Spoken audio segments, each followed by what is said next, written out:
Bien,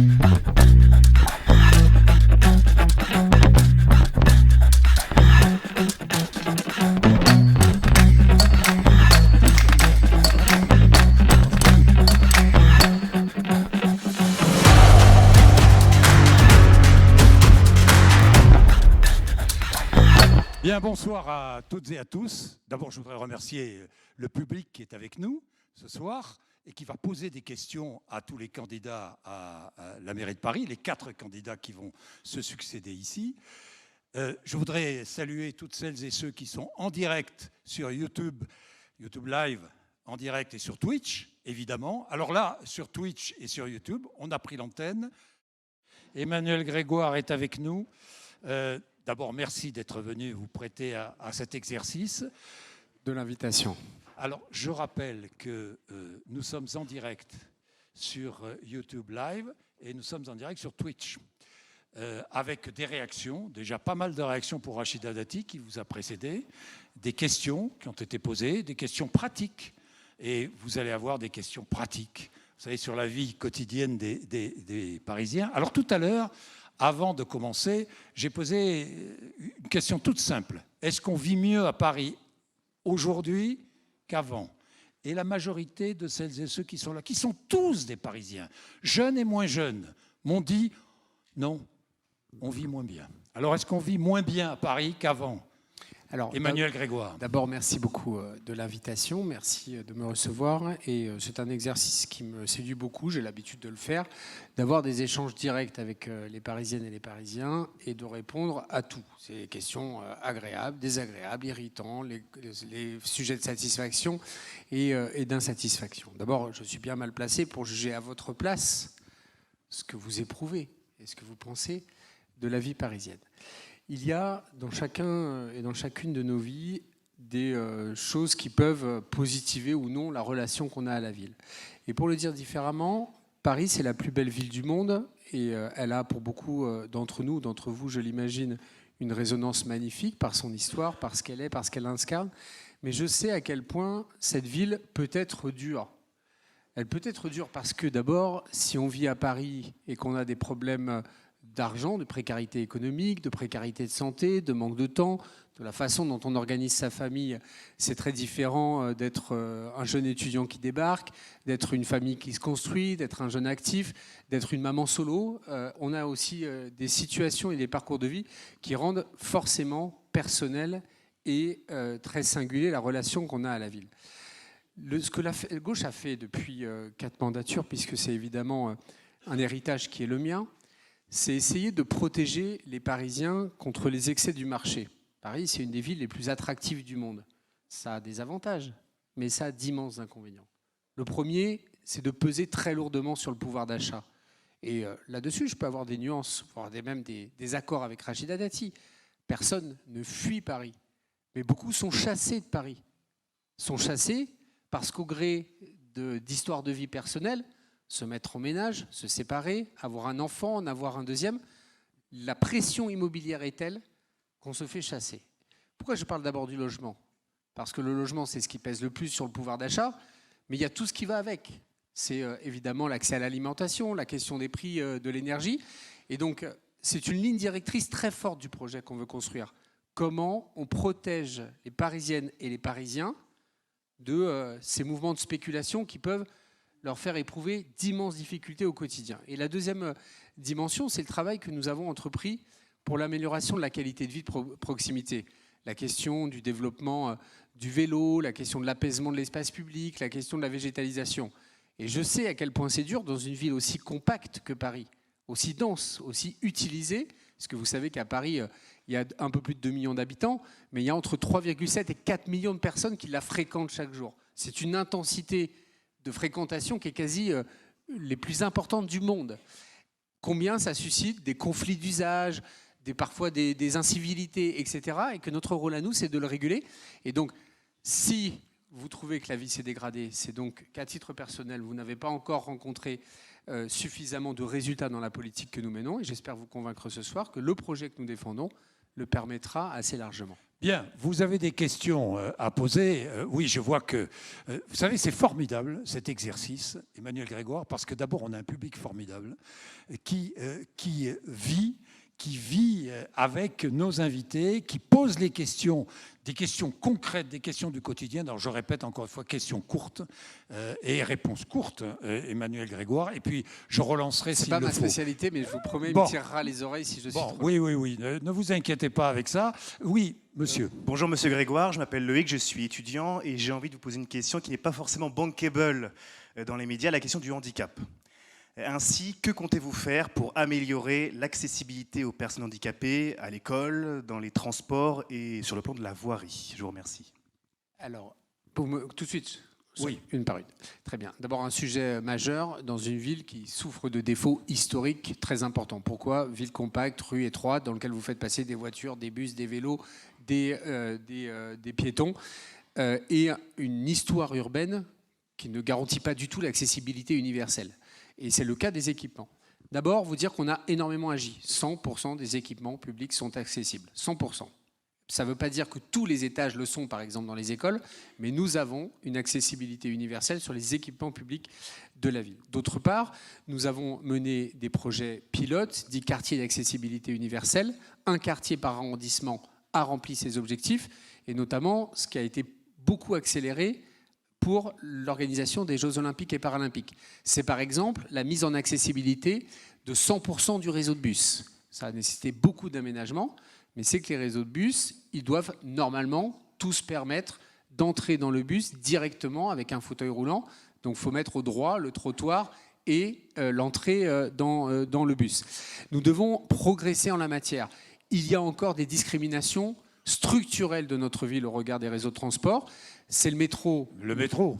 Mais alors le métro, moi je vais vous dire, d'abord c'est faux de dire qu'on peut mettre 100% du métro en accessibilité. Je ne dis pas que c'est impossible, mais il faudra des dizaines d'années et des dizaines de milliards d'euros.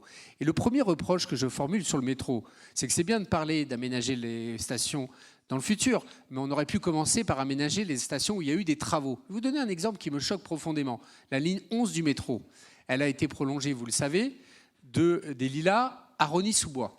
Et comme on a augmenté le nombre de rames, il a fallu faire des sorties de secours supplémentaires dans toutes les stations avec des travaux majeurs. Et notamment sur deux que je connais bien, Châtelet et Hôtel de Ville, où il y a eu des entrées-sorties supplémentaires qui ont été créées. Il m'est incompréhensible qu'à cette occasion, il n'ait pas été installé des ascenseurs.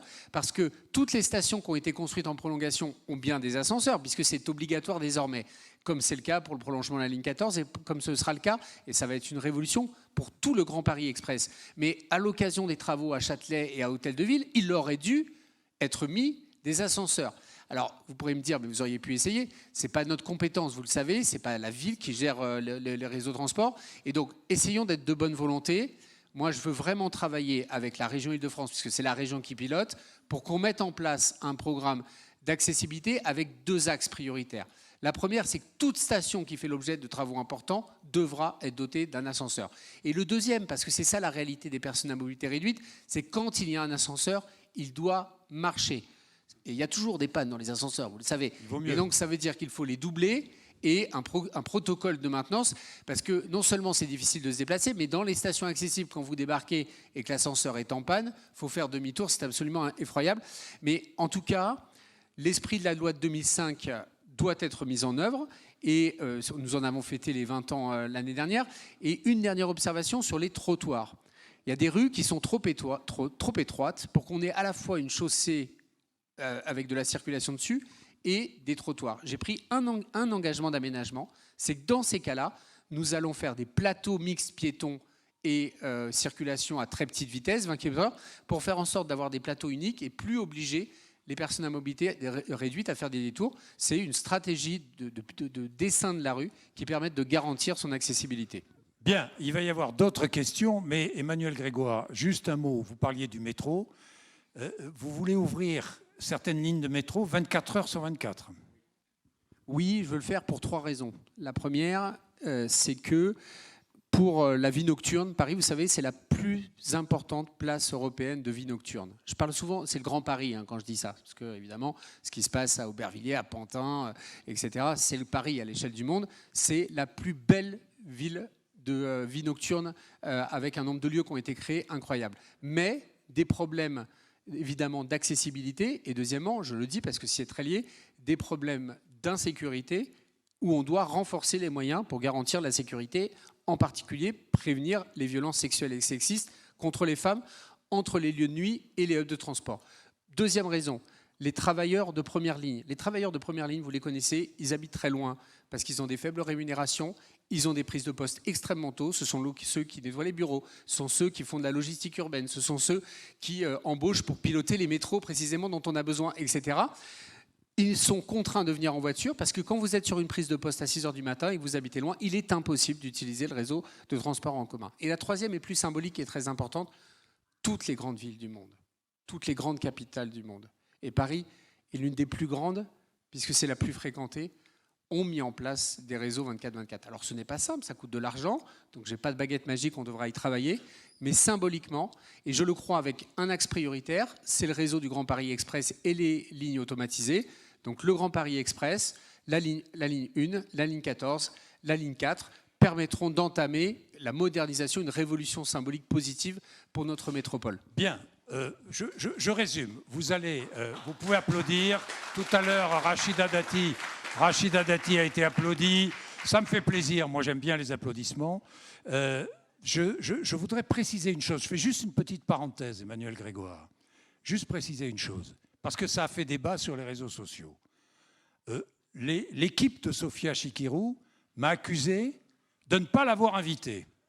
C'est faux. J'ai invité Sophia Chikirou. On lui a même envoyé, mon équipe, plusieurs messages personnels. Elle n'a jamais répondu. Donc si elle veut venir, ce n'est pas un problème. La porte est ouverte. Elle peut venir. Et celles et ceux qui sont là lui poseront des questions. Et sur mon podcast, pas de problème non plus. Je suis prêt à la recevoir en face à face. Vraiment, ça, il n'y a aucun problème. Je voulais préciser les choses parce que je n'aime pas les fausses accusations. Voilà. Bon. Parenthèse refermée. Ça arrive souvent dans cette campagne. Ça, ah bon? Oui, j'ai appris à moi m'en Mais qu'est-ce que vous voulez dire par là? Mais parce que c'est la vie politique contemporaine. Il y a Rachida Dati a utilisé cette expression que j'avais recruté personnellement des pédocriminels à la ville de Paris. Évidemment, je l'ai attaqué. Sophia Chikirou m'a traité encore dans une vidéo hier de raciste, de guignol.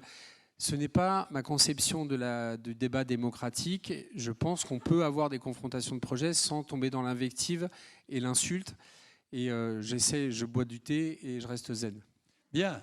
Question, monsieur. Je m'appelle Salomon Condé. Je suis étudiant en affaires publiques et alternant à France Éducation Internationale. Ma question va concerner l'attractivité en termes d'emploi et de conditions de vie dans la ville de Paris pour les jeunes actifs. Et si vous étiez maire, qu'est-ce qui ferait qu'un jeune choisirait Paris plutôt qu'une autre ville pour construire sa vie? Voilà. Pourquoi choisir Paris plutôt qu'une autre ville pour construire sa vie? Cette question est très importante parce qu'elle est au cœur de l'histoire de notre ville. Pourquoi on a choisi Paris? Pourquoi les uns les autres? Qui dans la salle est né à Paris? Ce n'est pas mon cas. Et cette salle est représentative. Vous savez que la moyenne, c'est 30% des Parisiens sont nés à Paris. C'est à peu près le cas de la salle. Et 70% des Parisiens n'y sont pas nés. Moi, je suis né en Seine-Saint-Denis. J'ai vécu toute mon enfance, pas très loin de Paris, mais à Bagnolet et à Montreuil. Le hasard de la vie, en suivant ma maman, m'a emmené en pleine campagne où j'ai fait mon adolescence en Charente-Maritime. J'ai fait mes études à Bordeaux. J'ai même pas fait mes études à Paris. Et pourquoi je suis revenu à Paris? Certains viennent pour les études. Moi, j'y suis venu pour le boulot. On y vient depuis la nuit des temps, je dirais, parce que c'est un lieu de dynamisme économique.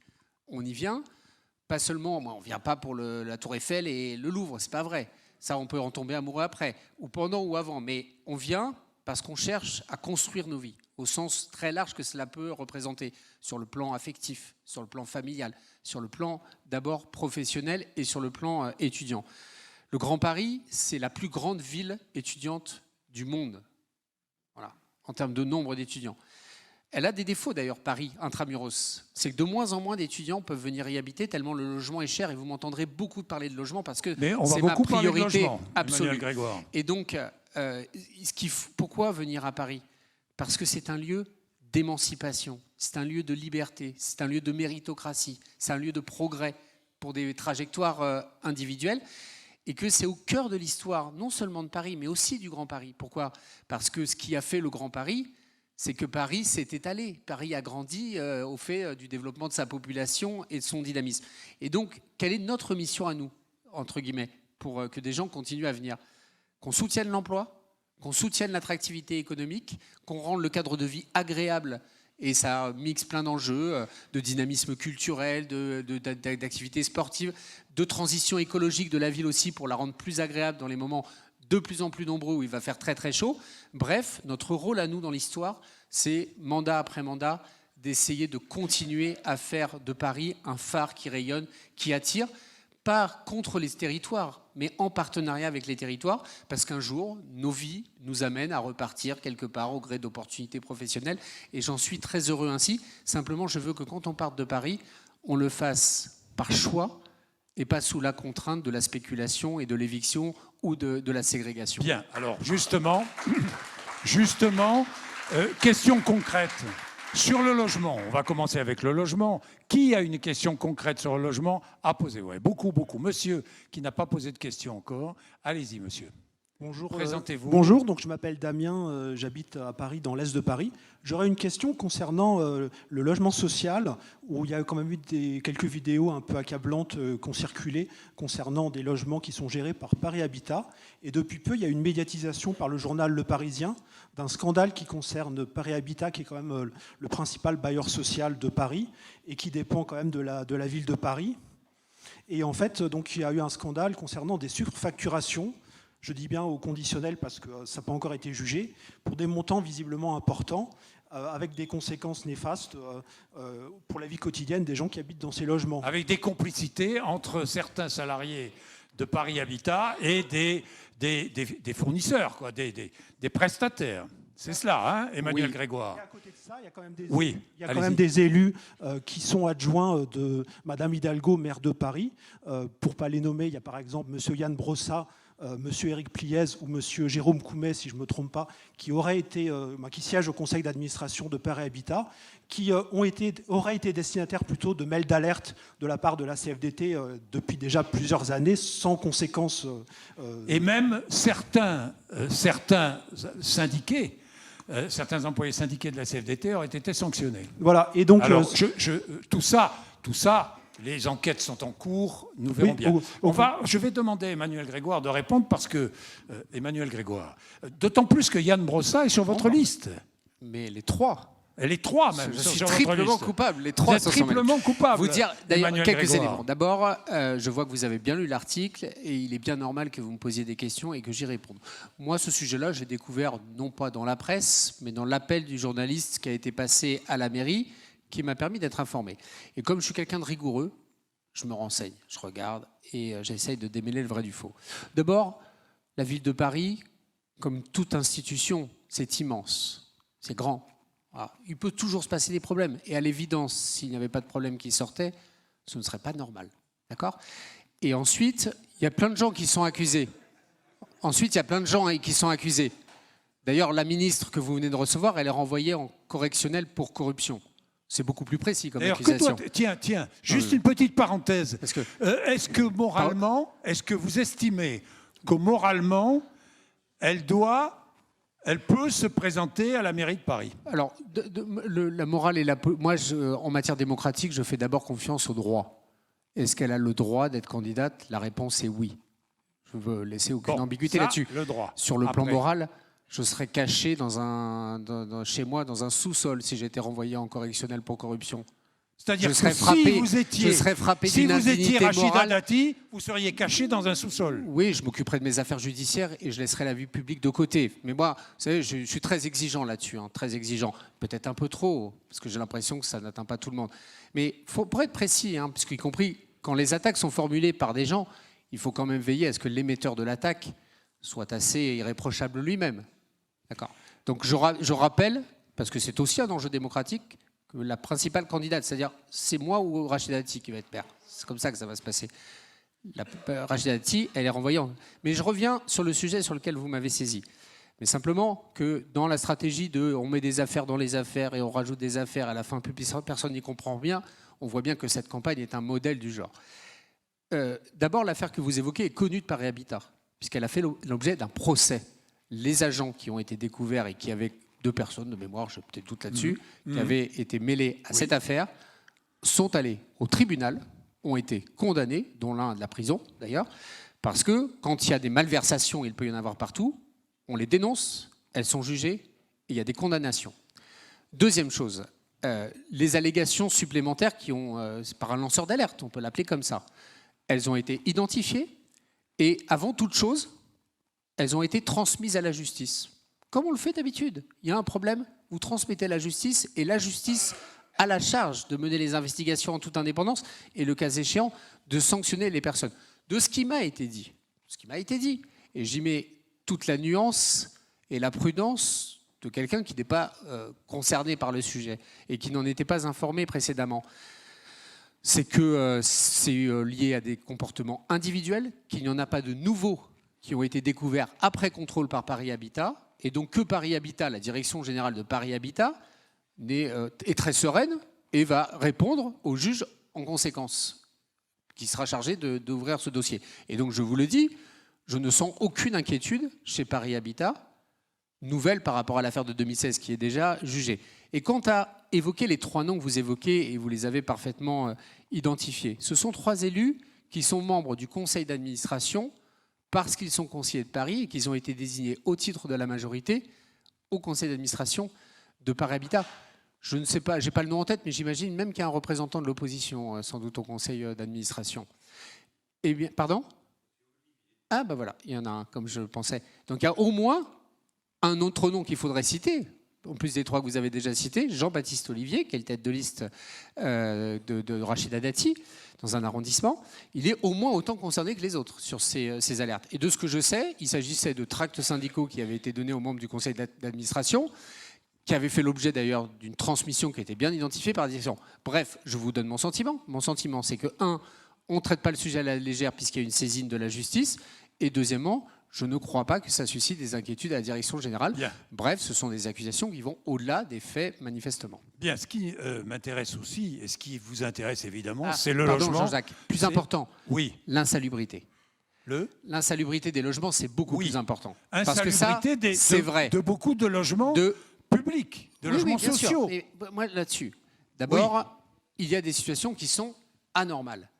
Il y a des situations qui sont anormales et qui, en fait, ressemblent pour les bailleurs sociaux à tous les problèmes que peut avoir n'importe quel propriétaire, notamment de grands ensembles, et qui sont liés parfois à des délais insupportables pour les gens qui sont dedans. Insupportables, et je n'ai qu'une obsession, c'est de compacter les délais pour les rénover, qui sont liés à des dégâts des eaux, avec des rapports d'expertise qui durent des plombes sur c'est la responsabilité de qui, et c'est insupportable pour les locataires de subir cela, mais si vous avez l'expérience de locataires chez des bailleurs privés, ça peut aussi malheureusement arriver. Deuxième chose, nous avons fourni un effort exceptionnel de rénovation. Nous en avons rénové 5000 par an, logements sociaux, et nous avons confirmé cet engagement de maintenir le rythme de 5000 rénovations de logements par an.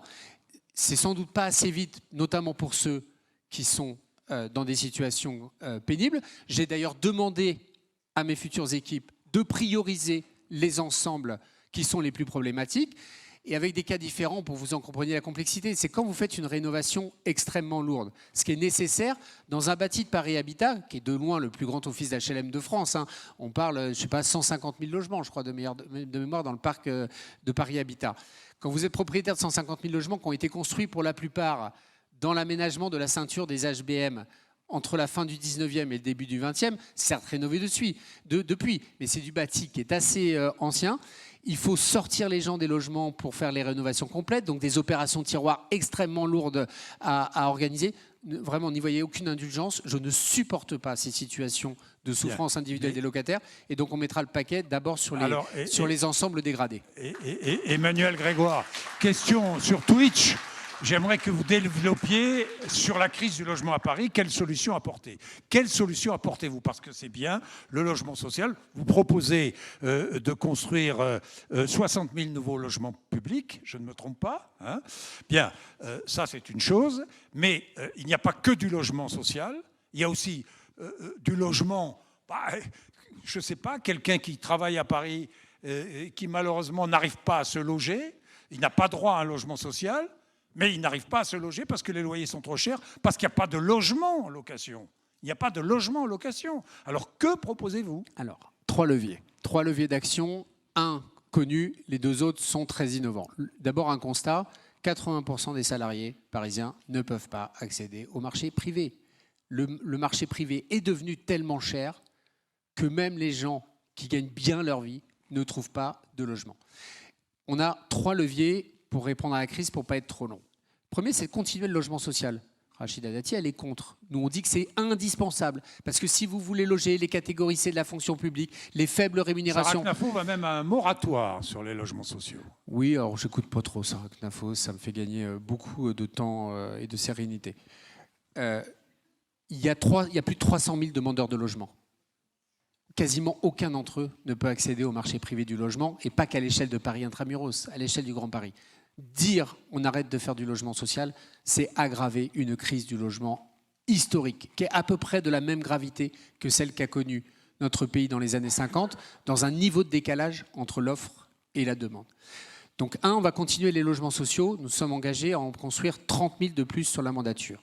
Les 30 000 de plus qui permettent d'arriver aux 60 000, c'est un nouveau produit très original, qui est ce qu'on appelle du logement abordable. Ce n'est pas du logement social, c'est du logement spécifiquement conçu pour les classes moyennes. Ces logements publics, l'objectif, c'est qu'ils soient 20 à 25% en dessous du prix de marché, et ils permettent de répondre en partie à la crise du logement locatif. Et qui aura accès à ces logements?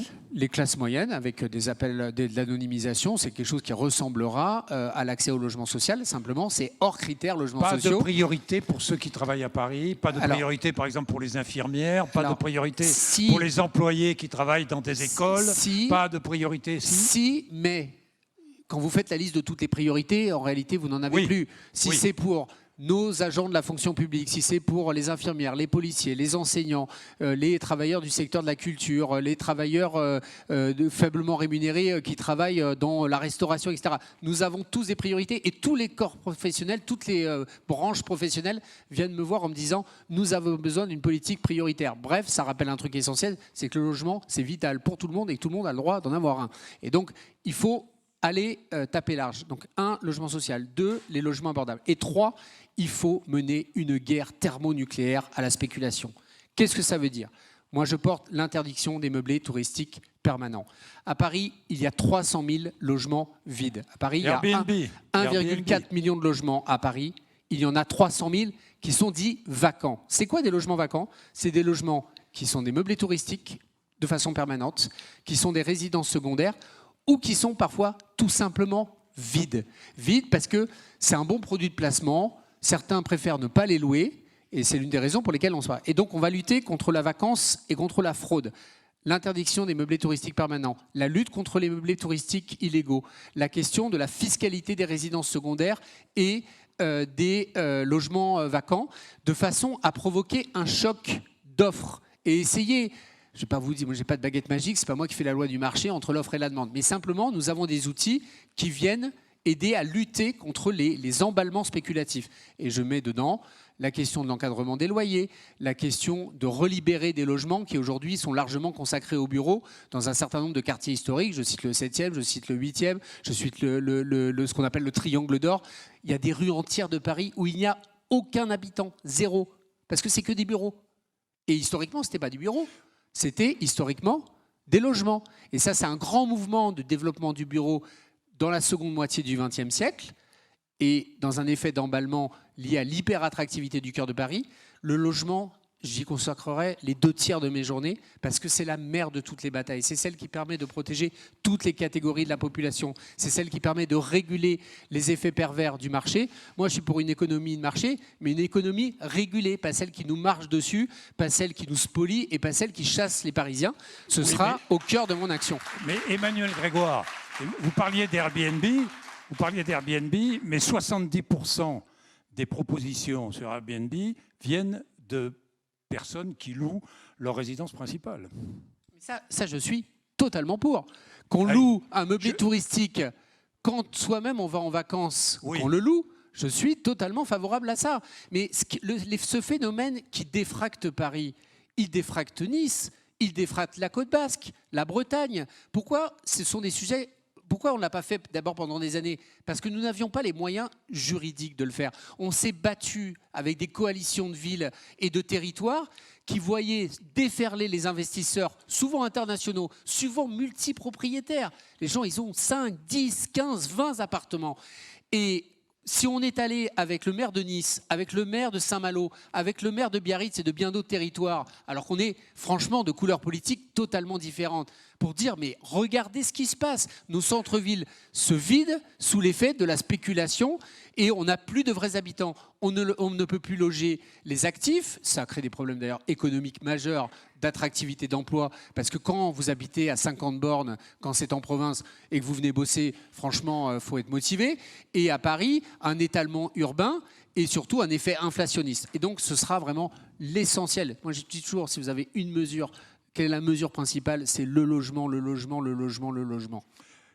Je vois une réaction sur Twitch. Vous voulez continuer le logement social alors que la ville est endettée de combien? 11, 12 milliards d'euros? Ah, mais vous voyez, Moi, Jean-Jacques, vous le savez c'est pas. pas moi qui pose la question. Non, mais Je peux l'assumer. Hein. 10 Emmanuel milliards. Grégoire, c'est pas un problème. Mais Donc, d'abord, non, tout le logement social n'est pas insalubre. D'ailleurs, je vais faire une petite taquinerie à Rachida Dati. Nous avons livré des logements sociaux contre son avis dans l'îlot Saint-Germain, dans le 7e arrondissement. Je peux vous assurer que ce n'est pas insalubre, c'est extrêmement qualitatif. Les logements qui sont insalubres qu'on évoquait tout à l'heure, et vous avez raison, c'est le parc ancien.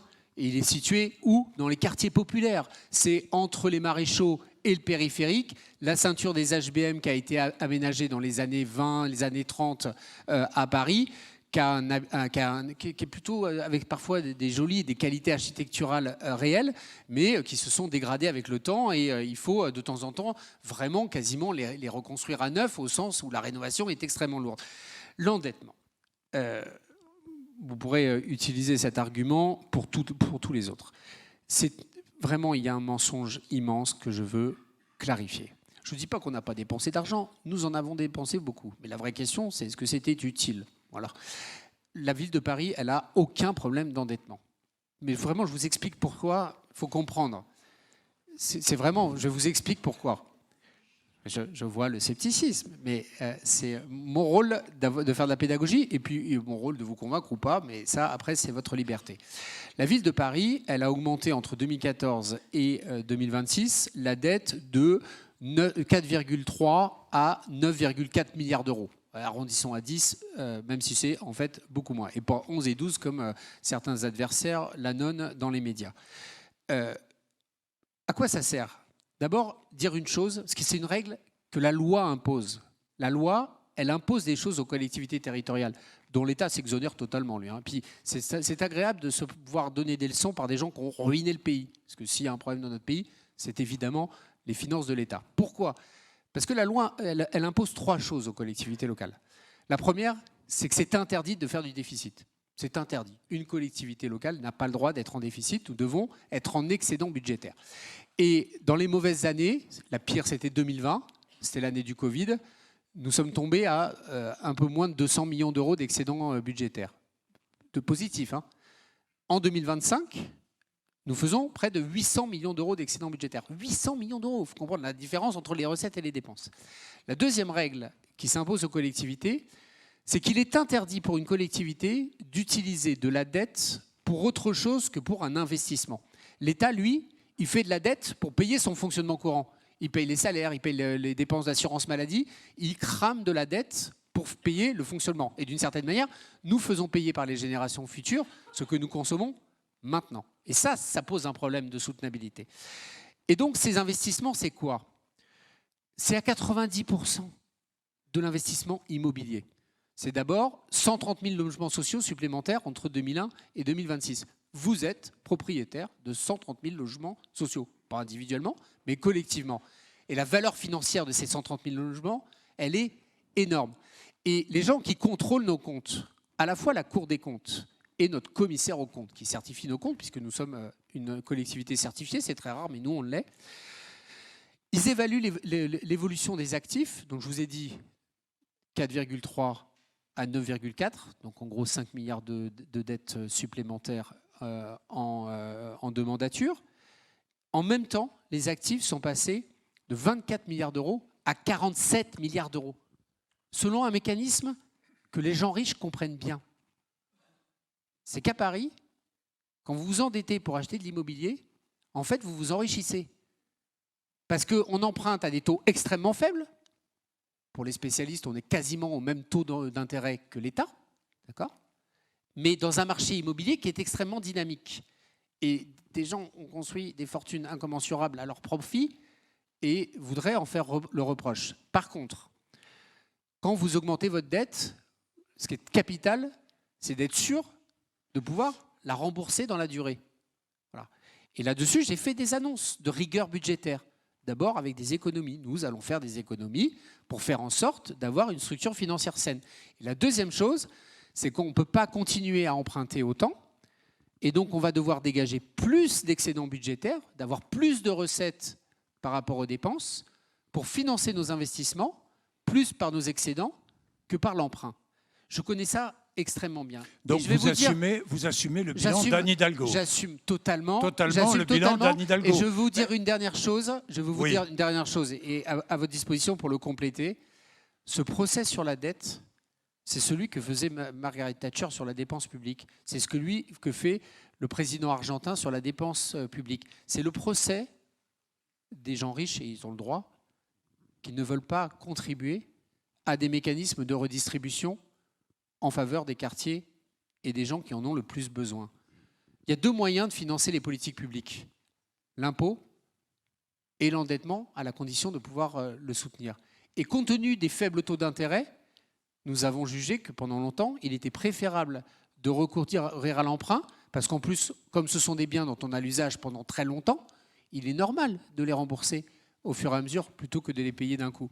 Et donc, je le dis, ce débat qui est fait, surtout de la part de gens qui, aujourd'hui, sont en responsabilité au niveau national, et parce qu'ils ont baissé de façon totalement inconsidérée les impôts des plus fortunés, ont mis le pays en PLS sur le plan financier, venir nous expliquer qu'à Paris, ils veulent faire la même chose.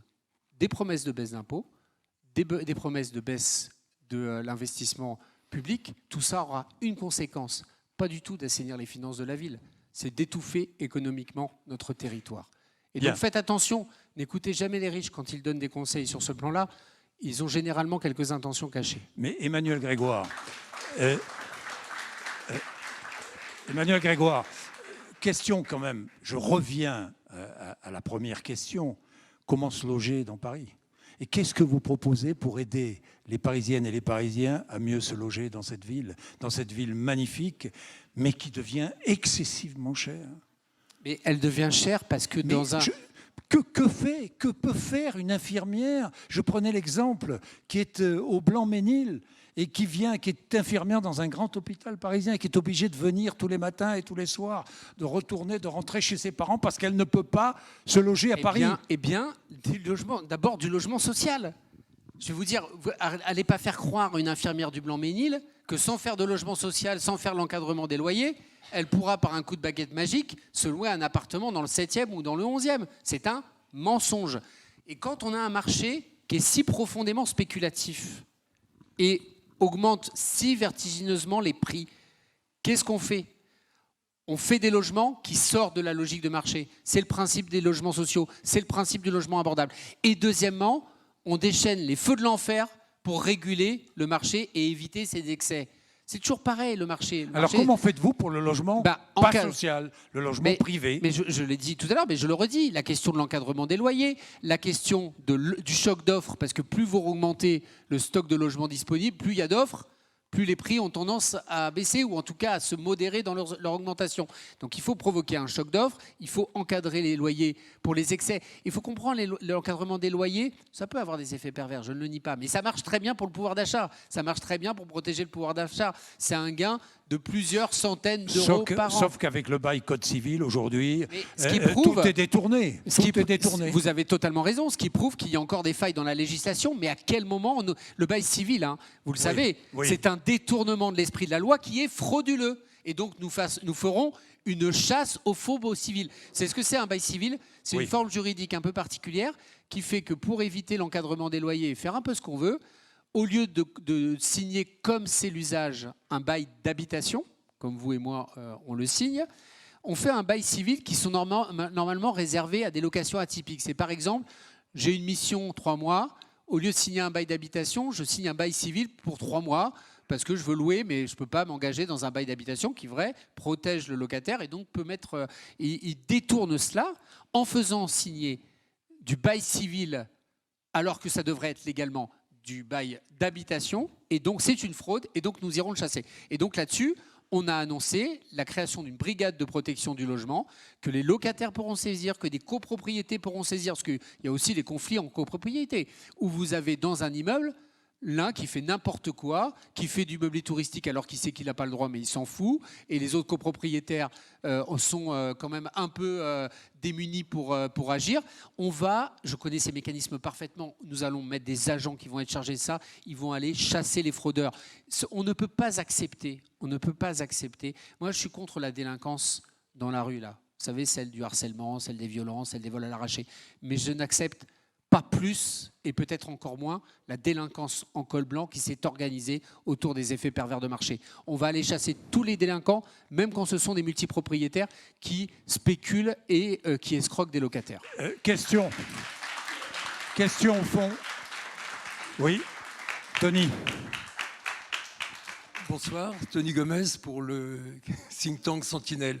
Je vais parler d'un sujet qui est peut-être un peu mineur, mais qui peut être intéressant. Les commerçants se plaignent que les villes, les rues, sont de plus en plus édentées à cause de commerces fermés, des commerces qui ne sont pas reloués. Pourquoi ? Parce que les loyers sont trop chers, ou souvent c'est une décision patrimoniale, un investissement. Le propriétaire dit « je ne loue pas » parce qu'il a une idée derrière la tête. Est-ce que ce ne serait pas possible qu'on taxe les propriétaires des commerces vacants qui pénalisent les commerces voisins comme on pénalise ceux qui ne louent pas les appartements ? C'est une question hyper intéressante et je suis hyper heureux que vous l'ayez abordée par le vrai angle intelligent. Parce que le mauvais angle, c'est de dire « Ah, vous avez mis des pistes cyclables, ça tue les commerces ». Peut-être des fois, mais ce n'est pas vrai. Ce n'est pas vrai que les pistes cyclables et la piétonisation, ça tue les commerces. Ça peut changer la nature des commerces et en mettre certains en difficulté. Et ça, je le sais et je m'en excuse. Mais vous soulignez un sujet essentiel. D'abord, la plupart des commerces qui ferment, ils ne ferment pas par faillite. Ils ferment au renouvellement des baux. C'est-à-dire qu'ils arrivent à la fin du bail, ça peut être des coiffeurs, des boulangers, des bouchers, des épiciers, et le propriétaire leur dit bah, c'est un tiers d'augmentation. Et le truc dit bah non, ça passe pas quand vous êtes sur un commerce qui a 2, 3%, 5% de marge, il ne peut pas faire ça. Et donc, il baisse le rideau. Et c'est pour ça que des fois, vous avez des commerces. Moi, c'est le cas de mon coiffeur. J'ai un coiffeur qui est à côté de la Tour Saint-Jacques. C'est mon coiffeur depuis quelques années. J'ai changé de coiffeur. Ça se voit d'ailleurs, c'est moins bien là. Il était nickel. Il marchait très bien.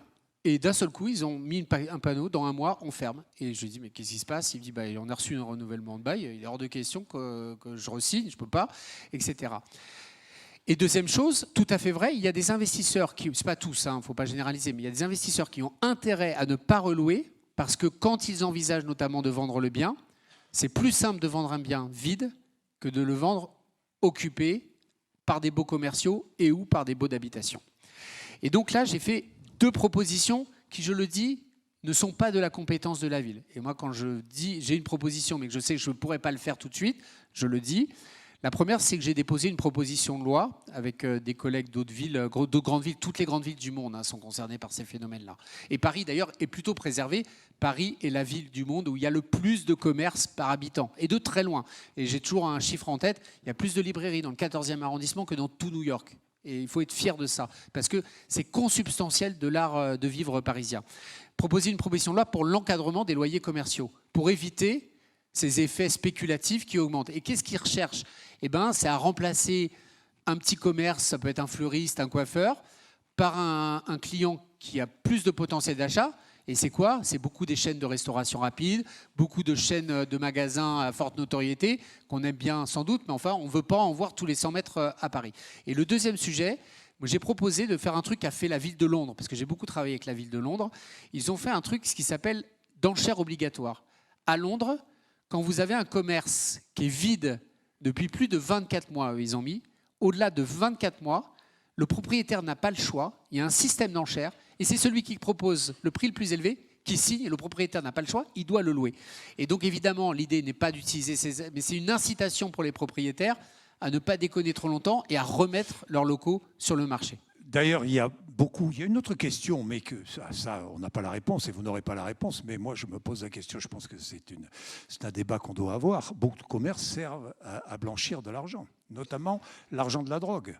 Pardon, mais pourquoi est-ce que les maires n'ont pas un droit de regard sur l'ouverture d'un commerce ? Alors, les maires ont quand même un petit droit de regard sur les commerces. Il y a un truc qui s'appelle la commission départementale des activités commerciales, mais c'est seulement au-delà d'un certain seuil, d'une certaine taille. Pendant longtemps, c'était 400 mètres carrés. Maintenant, c'est passé à 1000. Et puis, ce n'est pas très efficace parce que quand on bloque un commerçant, il peut faire appel à une commission nationale qui écoute moins les maires. Et donc, il y a une instance d'appel au niveau national. C'est la liberté du commerce. Et c'est vrai que les maires, ils n'ont pas beaucoup de moyens, mais quand même, on en a, si on va les chercher, et on en a mis beaucoup. Donnez un exemple. En matière de réglementation d'urbanisme, il y a un document qui est très important qui s'appelle le plan local d'urbanisme, qui est un document dans lequel vous fixez toutes les grandes règles d'organisation de la ville. Et bien, le plan local d'urbanisme, on a poussé au maximum tous les taquets de protection des commerces. Et on ne pouvait pas tout faire, mais je vais vous donner les exemples. Première chose, on a protégé des rues commerçantes. Vous les connaissez à Paris, la rue Daguerre, la rue du Rendez-vous, la rue Claire. Ces rues un peu piétonnisées, extrêmement célèbres et qui, de fait, sont protégées dans leur destination. Deuxième outil antispéculatif, les protections des commerces culturels. Ça, on peut faire. C'est-à-dire que c'est une arme anti-spéculation. Au pied de l'immeuble, vous dites le propriétaire n'a pas le droit de le louer à quelqu'un d'autre qui a une activité culturelle. Et c'est quoi activité culturelle ? Libraire, disquaire, galerie d'art, principalement. Troisième exemple, c'est un truc là qui est très innovant, c'est la première fois qu'une ville le met dans son PLU, c'est moi qui l'ai mis, c'est la protection des commerces de bouche. Mais alors il faut faire attention, c'est que le critère juridique pour que ce soit un commerce de bouche, pas seulement vendre de la viande, c'est qu'il faut qu'il y ait des activités de transformation sur place. En gros, c'est plus l'activité produire sur place, activité de traiteur. On a poussé tout cela le plus loin possible. Moi, j'ai mené une bataille qui a beaucoup protégé les commerces de Paris, et je crois qu'ils le savent pour certains et qu'ils m'en remercient. C'est vraiment moi qui ai bloqué les dark stores. Je ne sais pas si vous connaissez ces trucs-là. Les dark stores, les dark kitchens, malheureusement, j'ai eu plus de mal, mais j'ai bloqué les dark stores à Paris. Ce n'est pas moi avec mes petits bras, hein, c'est parce qu'on a sorti un élément du PLU antérieur qui nous a permis de les bloquer. Mais là aussi, c'est un excès du marché. Il y a des activités très innovantes, des gens qui sont blindés de capitaux pour investir, etc., qui débarquent dans les villes avec des moyens colossaux, avec un modèle qui est assez simple. Hein. C'est winner takes it all. Ils s'installent, ils prennent les parts de marché, ils butent tous les autres, et après, ils ont un monopole d'évolution des prix et de rendement. C'est ça le modèle de ces économies de plateformes numériques. Et il y en a beaucoup qui mettent en danger les villes dans leurs écosystèmes historiques et leur organisation. Et donc sur les commerces, c'est quelque chose qui m'inquiète beaucoup, mais je veux vous dire aussi un sujet que je ne voudrais pas négliger. Moi, souvent, on me dit qu'on adore les commerces. J'ai dit, c'est simple, hein. Un boucher, ça tient si on achète sa viande chez le boucher. C'est pareil pour les boulangers, c'est pareil pour les fleuristes, pareil pour les coiffeurs. Encore le truc coiffure à distance, ça c'est encore un peu compliqué. Mais et là, je veux vous dire quelque chose. La crise du commerce, elle est mondiale parce que c'est la crise du retail. Il y a eu des transferts phénoménaux depuis les commerces physiques vers la vente à distance. Et quand moi, je mène un combat contre Chine, ce n'est pas un combat moral, ou pas seulement un combat moral pour sensibiliser sur la destruction sociale et environnementale qu'il y a derrière ces modèles de plateforme de vente de masse à prix cassé. C'est que derrière, ça tue des dizaines de milliers d'emplois dans l'industrie européenne, que ce soit en matière de textile, en matière d'ameublement. Et en défendant les commerces physiques, en réalité, il faut avoir conscience, et en acceptant d'y payer un peu plus cher, parce que ça coûte un peu plus cher dans ces commerces. En défendant nos commerces de proximité, nous défendons aussi, en réalité, toute une chaîne de valeur dont dépendent nos emplois partout en Europe. Bien, je voudrais qu'on parle un peu d'éducation, de la jeunesse, les crèches. aussi, je regardais votre programme. Alors, vous proposez, par exemple, un quartier jeune par arrondissement. C'est-à-dire un quartier jeune par arrondissement. Expliquez-nous. Alors, quartier jeune, alors c'est parce que vous n'êtes plus jeune. Oui, Zorex. non, ça, je ne Sinon, suis vous plus sauriez. jeune. Non. Ça, c'est Le- vrai. On a Mais- le droit d'être taquin, et moi non plus, Oui. je suis plus jeune. Hein. Le QJ, le quartier jeune, c'est quoi? C'est un immense équipement pour la jeunesse qui est situé en face de la colonnade Perrault du Louvre, à l'ancienne mairie du 1er arrondissement, qui est un centre de rencontres, de ressources, d'orientation, de rencontres, où sont logées beaucoup d'associations de jeunes, etc. Et donc, c'est quartier jeune, c'est le nom de code. Bon. Ce qu'on aurait pu à d'autres moments de l'histoire, et le modèle a été réinventé des MJC, un lieu ressource pour la jeunesse. Le maire du 13e a initié la création du premier QJ d'arrondissement. Et on veut en mettre. À qui c'est destiné? Aux jeunes qui ont besoin d'être orientés et accompagnés. Aux jeunes, vous savez que 40% des jeunes à Paris souffrent de la solitude. C'est vertigineux. Les sujets de santé mentale autour de la jeunesse, la question de l'insertion professionnelle, la question de l'angoisse de l'avenir est fondamentale. Et dans ces QJ, ils vont y trouver des centres de ressources qui vont les aiguiller vers tel ou tel sujet dont ils auraient besoin, du sport, de la culture, de la santé, de l'accès aux soins, etc. Et ça va être, je pense, un élément de rayonnement extrêmement positif, en particulier pour la jeunesse de Paris, notamment étudiante, qui a tellement de mal à vivre à cause du prix du logement, qui n'ont même pas les moyens de bouffer. Il faut qu'ils aillent beaucoup vont à l'aide alimentaire. Et nous avons énormément augmenté l'aide alimentaire ces 3-4 dernières années. D'avoir des lieux de convivialité, des lieux de rencontre. Et donc, on va créer ce réseau autour des QJ, des épiceries solidaires et des bars-restaurants associatifs à très faible coût. Paris, je le redis, hein, Paris, c'est la ville la plus merveilleuse du monde. Il y a des rooftops partout, il y a des bars partout. Simplement, il faut pouvoir se payer la pinte au minimum à 4,5 €, souvent plus en réalité à 10 €, qui pèsent sur le pouvoir d'achat et que beaucoup ne peuvent pas s'offrir. Il faut qu'ils aient aussi des lieux pour s'amuser et profiter de la ville. Alors, autre problème. Parlons d'éducation un petit peu, parce qu'on n'en a pas énormément parlé jusqu'à maintenant, d'éducation. C'est vrai qu'avec la sectorisation, par exemple, pour une place en collège, c'est extrêmement difficile. Vous proposez, je crois, ce que vous appelez des secteurs multicollèges. Expliquez-nous. Alors, d'abord, il y a une angoisse qui naît chez mes parents, et je le suis. Et maintenant, j'en ai un petit dernier qui est encore au collège, mais les autres sont plus grands. Mais on a tous ces angoisses-là de l'affectation, etc. Et vous connaissez les mécanismes AFELNet d'affectation au lycée, et évidemment Parcoursup pour l'enseignement supérieur. Mais pour les collèges, c'est une sectorisation de proximité.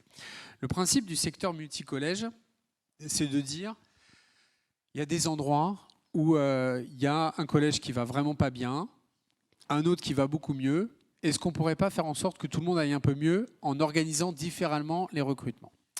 Il y a eu des projets pilotes qui ont été menés en la matière, notamment dans le 18e. Je peux vous dire que ça a suscité les plus grandes réserves d'une partie des parents. Mais il y a une autre partie des parents, pour sans doute un idéal de mixité sociale et parce qu'ils aiment leur quartier, qui se sont dit « allez banco ». Le résultat de ces expériences est très convaincant. Ça ne règle pas tous les problèmes, hein, pas faire croire ça. Mais les résultats sont très convaincants à plusieurs égards. La première chose, c'est qu'au lieu de tirer tout le monde vers le bas, comme ça pouvait être la crainte légitime de certains parents, ça a plutôt eu l'effet inverse d'améliorer. Et comment on le calcule ça? Il y a plein d'indicateurs, mais enfin, notamment le taux de réussite au brevet. La deuxième chose, c'est que ça a des vertus qui étaient insoupçonnées, notamment la prévention du harcèlement scolaire. Le collège est un lieu de harcèlement à risque.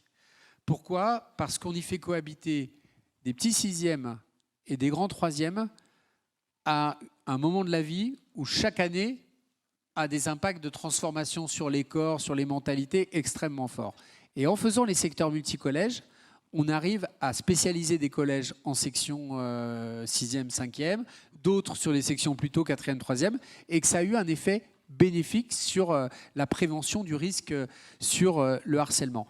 Et ça me permet d'évoquer le sujet plus large de l'école publique. J'ai un attachement viscéral à l'école publique, je lui dois tout comme sans doute beaucoup d'entre nous, et je ne me résous pas à voir s'effondrer l'école publique du fait des impérities, de l'irresponsabilité et du cynisme des gouvernements. Parce que nous acceptons quelque chose qui n'est pas acceptable sur le plan moral. Moi, j'ai rien contre l'école privée. On ne peut pas s'en passer de l'école privée, vu le nombre d'enfants qu'elle prend en charge. Mais parce qu'elle n'est pas vraiment privée, c'est-à-dire financée à 80% par l'impôt, elle devrait être un peu plus intégrée au service public de l'éducation. Et moi, je vais vous donner un exemple qui me choque, et je reprends une formule que j'ai utilisée hier même. Il m'est insupportable, sur le plan philosophique, politique, moral, qu'à 100 mètres à Paris, il y ait des écoles de petits blancs et des écoles de petits noirs. Parce que c'est ça la réalité.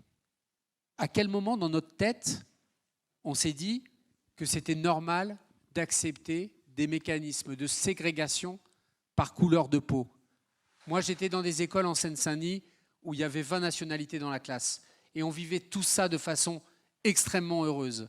Pas simple, hein, on faisait des bêtises, j'en ai fait moins que les autres, moi, évidemment. Mais l'école publique était à l'époque un modèle de creuset social, un modèle d'arrachement au déterminisme social.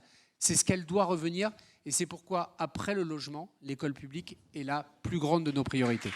Bien. Question. Est-ce qu'il y a une question? Oui, monsieur. Bonsoir, vous avez parlé d'économie tout à l'heure. Donc, quelles sont vos mesures concrètes? Et deuxième question très courte, vous avez parlé de fermer l'accès aux voitures à de nouvelles routes encore. Donc n'avez-vous pas appris de vos erreurs précédentes? De nouvelles rues, de nouvelles... Oui. Alors, bon, on a le droit de ne pas être d'accord sur tout. À Paris, il y a plus de 7000 voies publiques. 7000, d'accord. J'ai proposé que nous tendions vers 1000 rues piétonnes. Ah, 1000. J'ai proposé une méthode différente pour cela. J'ai proposé que je ne m'en occupe pas, moi, maire de Paris. J'ai proposé que ce soit les maires d'arrondissement, dans le dialogue avec les commerçants, dans le dialogue avec les habitants, qui choisissent. Et vous pouvez vous trouver ça pas bien, et vous avez le droit, c'est votre... évidemment, c'est légitime que vous pensiez ça, si vous le pensez. Mais je vous assure que les parents qui habitent et qui emmènent leurs enfants dans les rues aux enfants, ils adorent.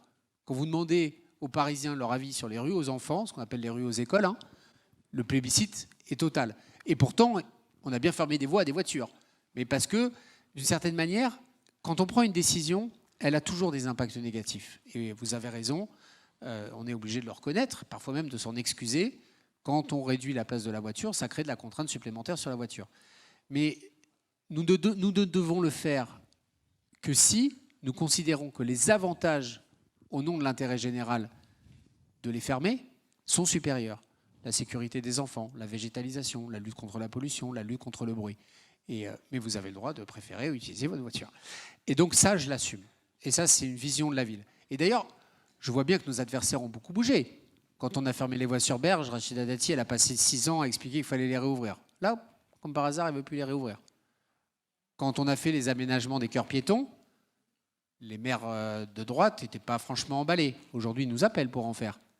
Pas Rachida, elle n'en a fait que 2 dans le 7e. Il n'y a que 2 rues aux écoles dans le 7e. C'est incontestablement l'arrondissement qui a le plus de retard. C'est pourtant pas le plus fréquent en voiture, au passage. C'est dommage. Donc là-dessus, j'assume totalement cette ambition. Mais j'ai proposé une méthode différente pour le piloter, pour faire du travail de dentelle. Et ça rejoint votre deuxième question sur l'économie. Quelle est ma vision de l'économie? C'est un peu difficile d'y répondre en quelques minutes, mais je vais essayer. Assez vite. Bah oui, donc en 10 secondes. C'est difficile d'y répondre en 10 secondes, donc je vais prendre 2 minutes. On est d'accord. D'abord, c'est d'être en dialogue permanent avec le monde économique. Le monde économique, il n'a pas besoin de moi. Il se déploie, il y a des investisseurs, il y a des créateurs, il y a des entrepreneurs, il y a des dynamiques propres. Moi, ce que je dois faire, c'est de les accompagner dès lors que ça sert l'intérêt général et les freiner dès lors que c'est un obstacle à l'intérêt général. C'est ça le sujet pour nous. Deuxième chose, j'ai pris des engagements. Par exemple, sur la voiture, j'ai dit, pour tous les grands aménagements, il y aura des études d'impact préalables. Je connais assez le truc pour savoir que les études d'impact, vous pouvez les croire, ne pas les croire, mais enfin, j'ai pris cet engagement. Et donc, nous produirons des études d'impact sur tous les grands aménagements qui seront faits. Deuxièmement, un cadre de dialogue avec le monde économique par des comités de filière, un conseil économique, un conseil scientifique, un conseil d'investissement. Et le dernier point, parce que c'est peut-être le plus important de tout, nous vivons une révolution mondiale économique. Et pendant longtemps, Paris a été à l'abri des mauvais vents de l'histoire là-dessus. Pourquoi ? Parce que la région Île-de-France a à peu près détruit autant d'emplois industriels que la région des Hauts-de-France. Sauf qu'en parallèle, on a créé 3 fois plus d'emplois dans les secteurs d'innovation, dans les secteurs de croissance. 3 fois plus. Donc on a créé énormément d'emplois. Et le Grand Paris est un bassin extrêmement dynamique. C'est la première région économique d'Europe. C'est la première région d'investissement d'Europe. Et nous sommes passés post-Brexit devant même le grand Londres, alors que pendant des années, nous étions 2e ou 3e. On est la première place européenne. Je parle bien du Grand Paris, parce que tout ça s'apprécie à des périmètres un peu plus larges. L'IA est une immense opportunité, mais aussi une immense menace. Pourquoi ? L'IA, par les gains de productivité qu'elle va amener, va venir bousculer des filières à très haute valeur ajoutée. Le juridique, les industries culturelles et créatives, le médical, l'architecture, c'est des métiers qui sont au cœur des écosystèmes urbains mondiaux, des grandes villes. Or, ça va probablement avoir un impact sur l'emploi. Donc, nous devons préparer les emplois de demain dans les filières de demain. Nous devons faire du Grand Paris la première région universitaire de recherche et d'innovation du monde. Ce n'est pas Paris tout seul qui va le faire, c'est Paris avec Saclay, avec l'État, avec la région, avec Marne-la-Vallée, avec Cergy-Pontoise, avec les campus du nord de Seine-Saint-Denis en sciences humaines et sociales. Nous devons trouver les filières qui créeront les emplois de demain. Et donc moi, l'une de mes priorités, c'est l'investissement pour l'accueil des étudiants, pour l'accueil des jeunes chercheurs, pour les centres de recherche, pour l'innovation. Je n'ai pas les outils tout seul pour tout faire, mais j'ai beaucoup d'outils à proposer à la région et à l'État pour accompagner une politique ambitieuse en la matière. Emmanuel Grégoire, une question très concrète, juste parce qu'on parlait de la voiture tout à l'heure. Vous allez baisser le prix du stationnement ? Parce que franchement, quand on a une voiture un peu grosse, on paie 18 € de l'heure parfois. Oui, Jean-Jacques. 18 € de l'heure. Jean-Jacques Bourdin. Oui, d'abord, oui. on dirait Jean-Jacques Bourdin disant Emmanuel Grégoire. Oui.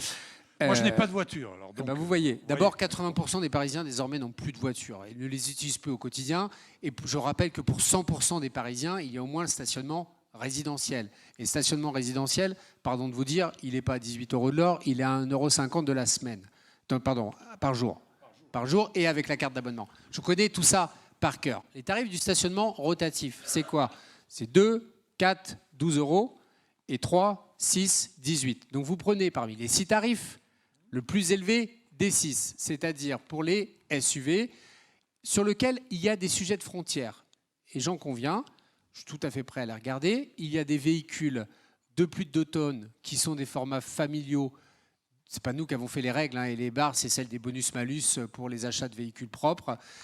Et donc, oui, il y a quelques modèles de voitures familiales, pas franchement des SUV extrêmement chers, qui entrent dans la catégorie du 18, et ça, je suis tout à fait prêt à le regarder. Mais pourquoi ? Donc, réponse claire, non, je ne baisserai pas le prix du stationnement. Et la deuxième raison, c'est que les tarifs des parkings souterrains qui sont largement vides sont beaucoup moins chers. Et nous, notre incitation, c'est de faire en sorte que lorsque l'on vient de loin, et moi, je n'ai aucun jugement moral, je sais que tous ceux qui peuvent venir en métro, ou en RER, ou en bus, ou en vélo, ou avec leurs pieds, c'est parfait. Mais ceux qui n'ont pas le choix, pour X raisons, et elle leur appartient de venir en voiture parce que rendez-vous médical, personne à mobilité réduite, famille, etc., je veux qu'ils puissent le faire dans de bonnes conditions. Mais c'est vrai que la politique tarifaire, elle est faite pour essayer de stimuler l'utilisation des parkings souterrains plutôt que celui du stationnement de surface. Bien. Dernière question, ensuite j'ai 2-3 questions à vous poser. Quelques questions à vous poser. Qui veut poser une question, madame ? Allez-y.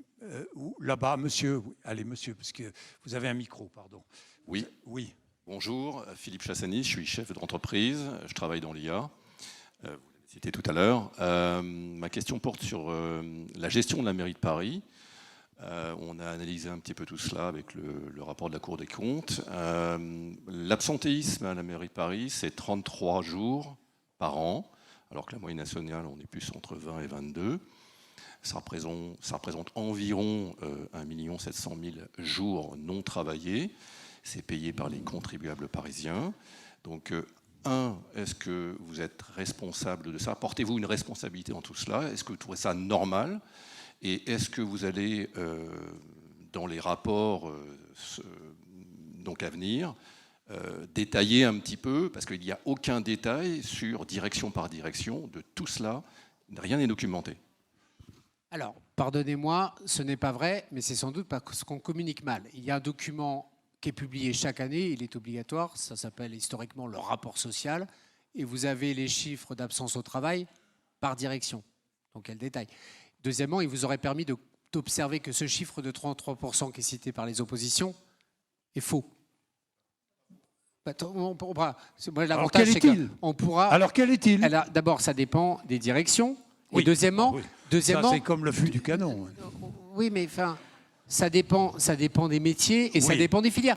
Par exemple, Oui, mais- le chiffre inclut les congés maternité. Vous trouvez qu'un congé maternité, c'est une maladie qu'il faut justifier et expliquer ? Non, mais les congés maternité, il D'accord. y en a partout en France. Mais d'ailleurs, ce que je ne comprends pas. deuxième question. Alors, quel est le chiffre d'absentéisme des Vous- employés le de la ville chiffre de que Paris? vous donnez Quel est un le chiffre? Le chiffre que vous donnez est un chiffre agréé, Puisqu'il toute est faux. absence au travail. Non, mais je dis juste qu'il est faux parce que, pardonnez-moi, la question laissée à entendre. Pardon, la question. Allez-y, vous Mais ça représente 50% de plus que la moyenne nationale. C'est pas entendable. pas dans la fonction publique. Globalement, il y Oui, a mais pas- pardonnez-moi. Et là, Mais- on va venir à la deuxième explication. Et je vous assurer. vous mettez dos à dos le ou alors service c'est public que et j'ai le beaucoup salariat, plus. en fait. Non, mais d'accord. Mais ou alors c'est que j'ai beaucoup plus d'indulgence que vous. Je vais vous donner un exemple. Dans les directions de cadre de la ville, direction des finances, direction des affaires juridiques, direction de la communication, secrétariat général, c'est quoi l'absence au travail? Il est de 1%, parfois moins, 0% dans certaines directions. Parce que je vous assure, quand vous êtes cadre sup, les absences au travail, ça vous concerne moins. Donc moi, je vous pose une question, parce que moi je connais la réponse, mais je vous la pose quand même. Quand vous comparez les absences au travail à la ville de Paris, qu'elles soient trop importantes, sans doute. Qu'on puisse faire mieux, sans doute. Mais imaginez le manque d'humanité qu'il y a à porter un jugement sans analyser de façon détaillée. La fonction publique territoriale a une particularité, c'est qu'elle est composée à 70% d'ouvriers et de techniciens. Ce sont des filières ouvrières et techniques, catégorie C. D'accord ?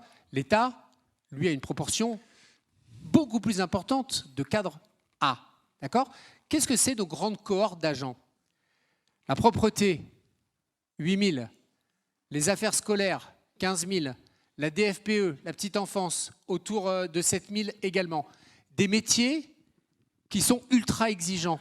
Des niveaux de rémunération qui fait que s'ils n'ont pas la chance d'avoir un logement social et un tiers en ont, ils habitent hyper loin. Est-ce que la ville de Paris a des absences au travail supérieures de n'importe quel employeur qui a la même structure emploi? La réponse est non. Quand vous regardez les filières, quand vous regardez les grands employeurs, quand vous regardez les grands employeurs d'ouvriers, vous savez, ceux qui se lèvent très tôt, qui bossent dans le froid, c'est exactement le même faux procès, incroyablement injuste, qui a été fait aux agents sur leur temps de travail. À la ville de Paris, il y a un seul temps de travail, c'est la loi, c'est 1607 heures par an. Et à cela, il y a des dérogations qui sont liées à des atypies d'horaire, qui sont reconnues par la loi. Quand vous commencez à 6 heures du mat', quand vous avez des cycles de nuit, quand vous travaillez 24 heures sur 24, on vous autorise à déroger au plein temps. C'est valable dans le privé, hein. Dans les entreprises privées où il y a du 24-24, ils ne font pas les 35 heures. Hein. C'est normal d'ailleurs. C'est normal. Et donc, je veux répondre très clairement à votre question. Est-ce qu'on peut faire mieux? La réponse est oui. Et notamment par le logement. Parce que le facteur le plus important de l'absence au travail, et c'est valable à la ville de Paris comme ailleurs, et moi je l'ai regardé, notamment vous travaillez dans l'IA, par de la data science et par des analyses de grosses cohortes, le facteur prescriptif le plus important de l'absence, c'est la distance du logement au travail, c'est normal, mais plus important encore, la situation familiale. Dans les filières féminines de maman solo, quand vous avez le moindre pépin de transport ou d'enfant, il n'y a personne en backup pour le gérer à votre place. Et donc, vous devez rester chez vous et vous n'êtes pas au boulot. Et donc, la première chose pour améliorer, notamment dans la petite enfance, dans les affaires scolaires, dans tout le secteur du soin, et ça ne concerne pas que la ville, mais aussi un enjeu majeur de nos grandes villes. Vous savez, tous les aides-soignants à l'hôpital, ils ont le même problème. Tout ce qui fait fonctionner nos EHPAD, tout ce qui fait fonctionner nos centres de santé, nos services de protection maternelle et infantile. Il faut que nous puissions les loger le plus près possible. Parce que ça ne limitera pas tout, mais je veux vraiment qu'on fasse mieux à l'évidence. On va faire mieux. Il y a plein de sujets, prévention des risques sociaux, prévention des troubles musculo-squelettiques, reconversion, etc. Mais je n'aime pas laisser cette idée qu'en gros, il y a des feignasses, pardon de l'expression, mais parfois ce sont des mots qui sont utilisés à bien des endroits. Dans la fonction publique, il y a des agents qui sont extrêmement engagés et fidèles à leur mission et qui, je le rappelle, quand ils sont absents, perdent des jours de rémunération. Et dans un système, vous le savez, dans la fonction publique en matière de prévoyance, qui est beaucoup moins favorable que dans le secteur privé. C'est d'ailleurs quelque chose sur lequel les employeurs publics devraient être meilleurs. Et donc, oui, vous avez raison, on doit faire mieux, mais je veux avoir de l'indulgence sur l'engagement et le sens du service public de nos agents. Bien. J'ai 2-3 questions à vous poser, Emmanuel Grégoire, qui sont des questions plutôt politiques. Au second tour, alliance ou pas avec LFI? Non. Non. Aucune alliance, aucune fusion, rien avec LFI. Dans votre tête, je ne sais pas s'il y a des variantes entre le non, mais, oui, non, mais. Non, mais moi j'aime bien le non clair et précis. Non, clair et précis. Non, pourquoi? Parce que, alors plusieurs raisons. La première, c'est que c'est une campagne municipale, et quand on fait une campagne municipale, on s'allie avec des gens avec lesquels il y a une communauté de projets. C'est d'abord ça le sujet. Or, nous avons des sujets de divergence. Elle nous a accusés de faire trop contre la voiture, etc. La deuxième, c'est que j'aime la courtoisie en politique, et quand on m'insulte, mon masochisme ne va pas jusqu'à tendre l'autre joue. Elle a commencé sa campagne, Sophia Chikirou, en disant « il ne faut plus qu'il y ait de maire socialiste à Paris ». J'en ai conclu qu'elle préférait que ce soit Rachida Dati. Jean-Luc Mélenchon n'a pas de mots plus durs contre moi. Il m'appelle l'infâme Grégoire, le bouffon, je ne sais pas quoi. Et donc, je passe à autre chose et nous traçons notre route. Vous passez à autre chose. Mais moi non. Est-ce que François Hollande... Vous avez écouté François Hollande. Vous avez écouté... J'écoute toujours François Hollande. Mais je sais bien. Je sais bien. C'est pour ça que... De quel moment parlez-vous? Non, mais c'est pour ça. Vous avez écouté Raphaël Glucksmann. Oui. Que disent-ils? Il faut rompre définitivement avec LFI. Alors, est-ce que vous dites comme eux, il faut rompre définitivement avec LFI? Je vais vous faire une réponse à 2 niveaux. La réponse est oui. Et la deuxième, c'est que mon plus grand ennemi en politique, c'est pas ni la droite ni l'extrême gauche, c'est l'extrême droite. Et je suis désolé de vous le dire, je ne supporte pas ce climat qui consiste à être obsédé par LFI pour mieux oublier l'extrême droite. Moi, j'ai les plus mauvaises relations avec LFI. L'extrême droite et l'extrême gauche. Vous qualifiez LFI d'extrême gauche? Mais est-ce que ça intéresse quelqu'un dans cette salle? Oui, mais d'accord. Mais je vais vous dire si LFI est d'ultra-gauche, d'extrême-gauche, moyennement de gauche. Je pose la question. Mais ça n'a aucun sens. Est-ce qu'ils se nourrissent l'un l'autre? Est-ce que Jean-Luc Mélenchon et le RN en tout cas, Reconquête se nourrissent l'un l'autre? Je considère que Jean-Luc Mélenchon, par la brutalisation de son discours et de ses méthodes, contribue à faire dériver la vie politique. Oui. Ça oui, sans aucun doute, je l'ai déjà dit maintes fois. Mais encore une fois, moi, je n'ai pas de confusionnisme dans ma tête.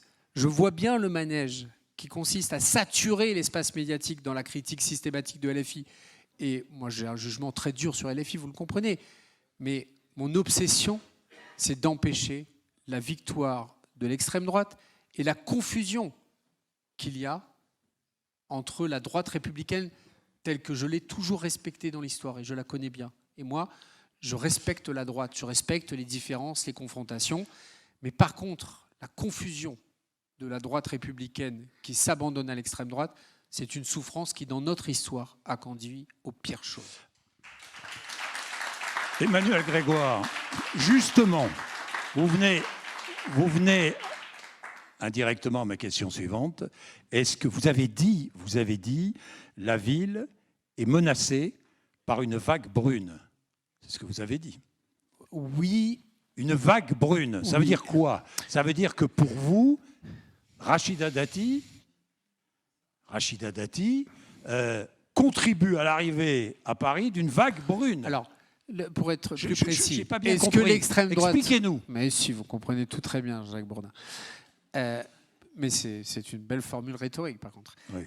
D'abord, est-ce que l'extrême droite a une chance de gagner Paris? La réponse est non.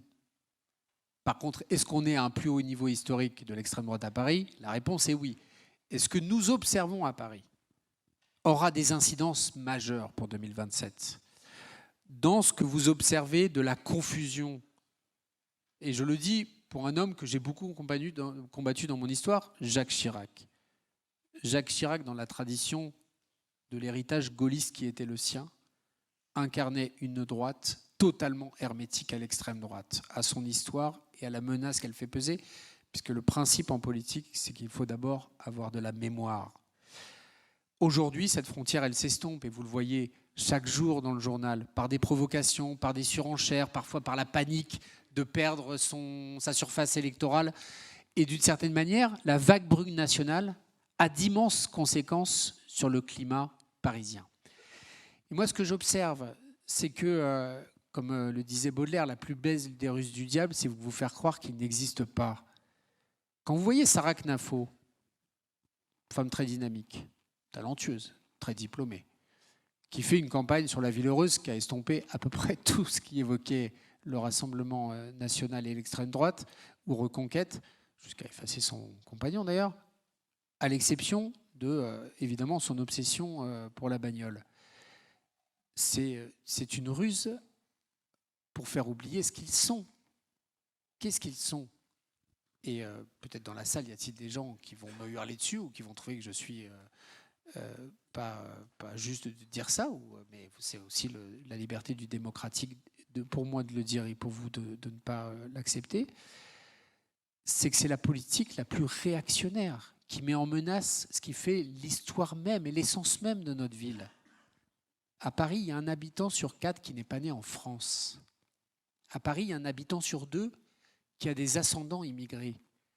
Vous trouvez à Paris, sans que ça ait été une terre promise parfaitement heureuse tout le temps, hein, mais à Paris, vous trouvez toutes les communautés qui, à un moment, ont fui, souvent comme un arrachement d'ailleurs, leur pays parce qu'ils fuyaient la précarité, parce qu'ils fuyaient la guerre, parce qu'ils fuyaient la persécution, parce qu'ils fuyaient des conflits, et qui ont trouvé non seulement un petit refuge, mais qui ont trouvé un territoire d'épanouissement.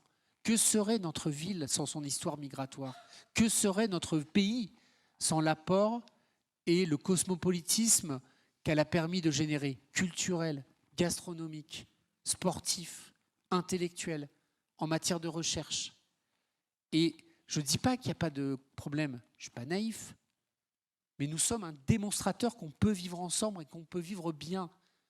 Et c'est ça que je reproche à une partie de la droite parisienne, c'est qu'elle devrait être d'une rigueur absolue dans la barrière, dans la barricade contre cela.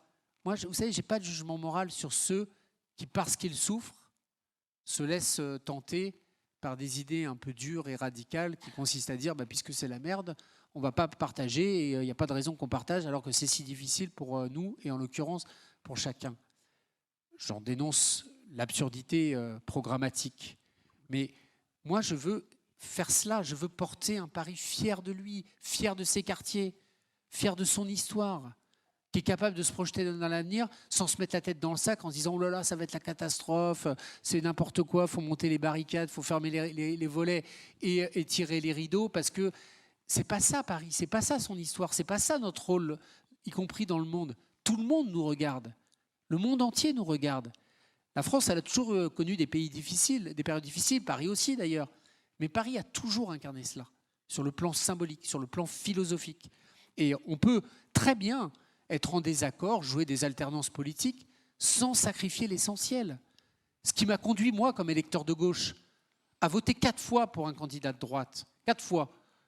Sans, je vous le dis, sans le moindre état d'âme, sans la moindre hésitation.